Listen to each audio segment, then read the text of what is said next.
پیارے بچوں، ایک دفعہ کا ذکر ہے، ایک 10 سال کی بچی تھی جس کا نام زینب تھا۔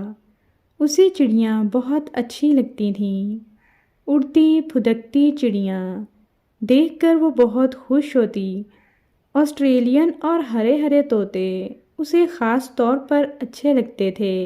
ایک بار اس نے اپنی ممی سے کہا کہ وہ طوطا پالنا چاہتی ہے، لیکن ممی نے کہا کہ طوطے قید میں رہنا پسند نہیں کرتے، انہیں اپنی آزادی بہت پیاری ہوتی ہے۔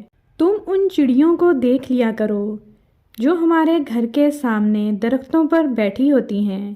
زینب نے اپنی ممی کی بات مان لی اور طوطا خریدنے کی ضد چھوڑ دی۔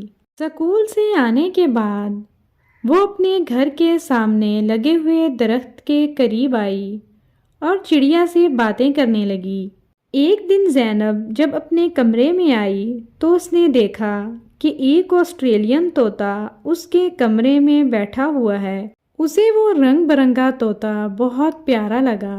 اس طوطے کو اس نے پہلے کبھی نہیں دیکھا تھا۔ زینب طوطے کو کمرے میں دیکھ کر بہت خوش ہوئی اور وہ بھاگ کر اپنی ممی کو بلانے کے لیے چلی گئی۔ جب زینب کی ممی کمرے میں آئیں تو انہوں نے اسے بتایا کہ یہ شامہ ہے، بڑا میٹھا بولتا ہے اور خوب سیٹیاں بجاتا ہے، یہاں شاید بھٹک کر آ گیا ہے۔ زینب نے اپنی ممی سے پوچھا کہ یہ طوطا ہے یا اس کا بچہ؟ اس کی ممی نے بتایا یہ فادر طوطا ہے۔ زینب بولی تب تو اسے ضرور بھیج دینا چاہیے، اس کے بچے انتظار کر رہے ہوں گے۔ اتنی دیر میں زینب کے پاپا گھر آئے۔ زینب نے اپنے پاپا سے کہا کہ پاپا، کیا یہ طوطا اڑ نہیں سکتا؟ میں نے اور ممی نے اسے اڑانے کی کوشش کی لیکن یہ نہیں اڑ رہا۔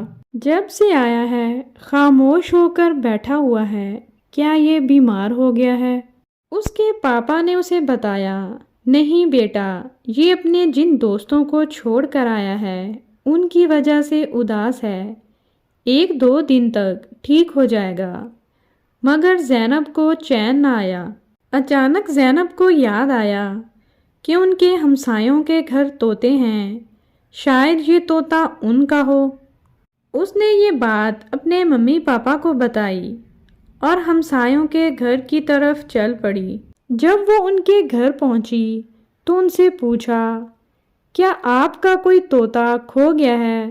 تو انہوں نے بتایا کہ صبح ایک طوطا اڑ گیا تھا اور اب اس کی طوطی اور اس کے بچے بہت اداس ہیں۔ تو زینب نے انہیں بتایا کہ ان کا طوطا اس کے گھر اڑ کے آ گیا تھا، لہٰذا وہ اپنا طوطا ان کے گھر سے لے آئیں۔ تھوڑی دیر بعد وہ آئے اور طوطا اپنے گھر واپس چلا گیا۔